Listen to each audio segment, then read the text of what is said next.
જય જલારામ। હું મનીષા મોનાણી પોરબંદરથી ગુજરાતી રસોડામાં આપનું સ્વાગત કરું છું। આજે હું પ્રપન્નાના ખીચડીના મસાલાથી હું આજે મિલેટના ખીચડી કબાબ બનાવવા જઈ રહી છું। તો ચલો આપણે ઇન્ગ્રેડિયન્ટ્સ તરફ જઈએ। હવે આપણે આપણી રેસીપી તરફ જઈએ। હું રેસીપીમાં પ્રપન્ના ખીચડી મસાલાનો ઉપયોગ કરવાની છું અને સાથે સાથે આ પ્રપન્નાના ટર્મરિક પાવડર, પ્રપન્નાના ચીલી પાવડર અને મિલેટ ખીચડી બનાવવાની છું। એમાં મેં ફોક્સટેલ મિલેટ લીધા છે, મગની મોગર દાળ છે, ડુંગળી છે, કેરેટ છે, આલુ છે, ગ્રીન કેપ્સિકમ છે અને આ આદુ મરચાં અને લસણની પેસ્ટ છે। તો હવે આપણે આપણી ખીચડીને આપણે તેલ લેશું।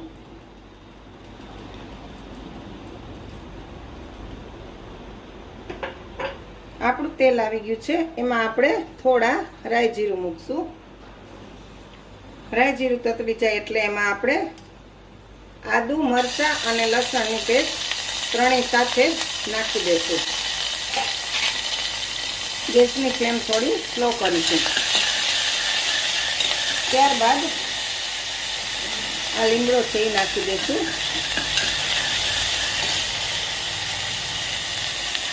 ત્યારબાદ આપણે કાંદા, કેરેટ અને આલુ આ બધા વેજીટેબલ્સને ધોઈને રાખેલા છે।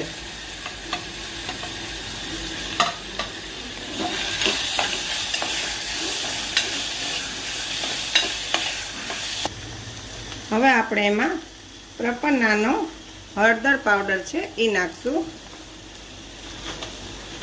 ત્યારબાદ આપણે મરચાં પાવડર છે એ નાખશું। તમે જોઈ શકો છો મરચાંનો કલર કેટલો સરસ છે। આ મરચાંને ઓર્ગેનિક રીતથી બનાવેલા છે અને જરા પણ એમાં તડકાનો ભાગ કે એવું કંઈ જ નથી આપેલું।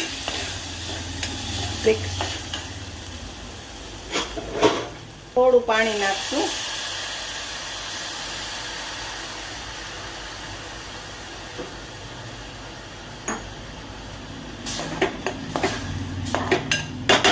હવે આપણે આપણા જે મિલેટ છે એને મેં 1 કલાક અગાઉ પલાળેલા છે।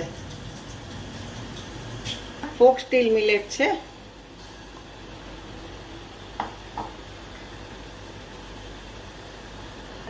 મગની મોગર દાળ છે। હવે આપણે આ બધું મિક્સ કરી લેશું। ત્યારબાદ ટેસ્ટ અનુસાર નમક નાખીશું અને આપણા મેઇન ઇન્ગ્રેડિયન્ટ્સ છે પ્રપન્ના ખીચડી મસાલો। આનાથી ખીચડીના ટેસ્ટમાં 4 ચાંદ લાગી જાય છે।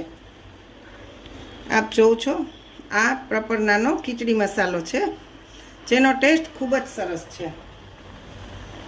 હવે આપણે આ બધું મિક્સ કરી દઈશું।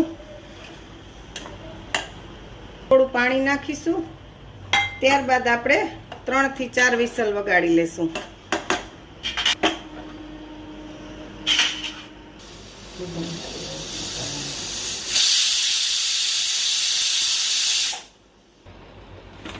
હવે આપણે આ 4 થી 5 વિસલ વગાડી હતી અને આપણી આ ખીચડી જોઈ શકો છો એકદમ રેડી છે। અને આ પ્રપન્નાના મસાલાની જે મેં નાખ્યો છે એનો ટેસ્ટ તો એકદમ સરસ આવે છે અને એની સ્મેલ તો છે બહાર સુધી પહોંચે છે। હવે આપણે આ મસાલાને આ ખીચડીને આપણે થોડી ડીશમાં લઈ લેશું અને આને આપણે ઠંડી થવા દઈશું। આપણી આ ખીચડી ઠંડી થઈ ગઈ છે। એમાં આપણે થોડી ધાણા ભાજી સ્પ્રિંકલ કરીશું। હવે આપણે આ ખીચડીમાં ધાણા ભાજી એડ કરી દીધી છે અને હવે એના કબાબ બનાવી લઈશું। આ કબાબને આપણે આવી રીતે થેપલી જેવું કરી અને અંદર ચીઝનું સ્ટફિંગ ભરીશું। ઇઝીલી થઈ જાય છે। પહેલાં આપણે બનાવી લઈશું કબાબ આપણા। મારા આ કબાબમાં તો પ્રપન્નાના ખીચડી મસાલાથી ખૂબ જ ટેસ્ટ આવે છે।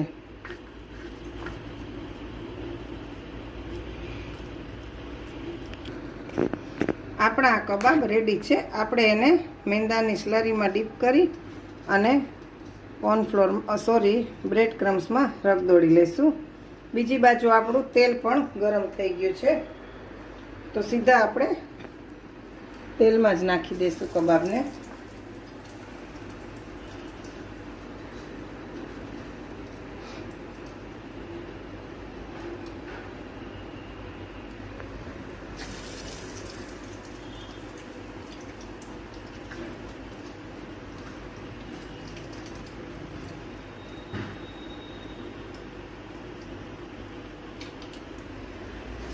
ગેસની ફ્લેમ સાવ સ્લો રાખીશું.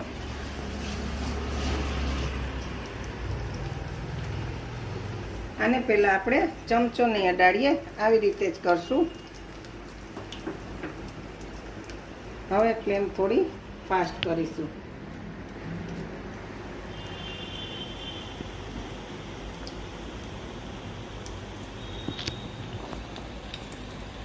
અને આપણે ધીમે ધીમે તળવાના છે, ગોલ્ડન બ્રાઉન થાય ત્યાં સુધી. હવે આપણે જોઈ શકો છો આપણા મિલેટ ખીચડી કબાબ ગોલ્ડન બ્રાઉન કલરના થઈ ગયા છે. હવે આપણે આને થોડી વાર ઠંડા થવા દઈશું, ત્યારબાદ આપણે સર્વ કરશું. આપણા વડા રેડી છે, ખીચડીના કબાબ જે બનાવી. હવે આપણે ડીશને ગાર્નિશિંગ કરશું, જેમાં મેં આ લસણ ટમેટાની ચટણી લીધી છે.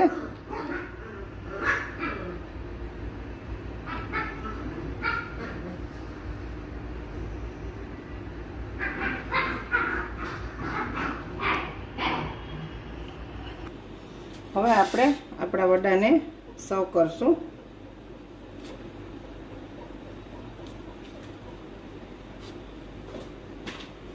આપણે એમાં મેં આ ઘઉંના લોટની રીંગ બનાવેલી છે.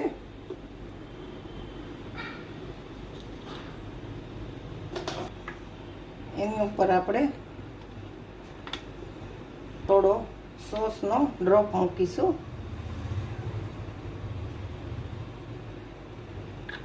ત્યારબાદ આપણે પુદીનાના પાન રાખીશું.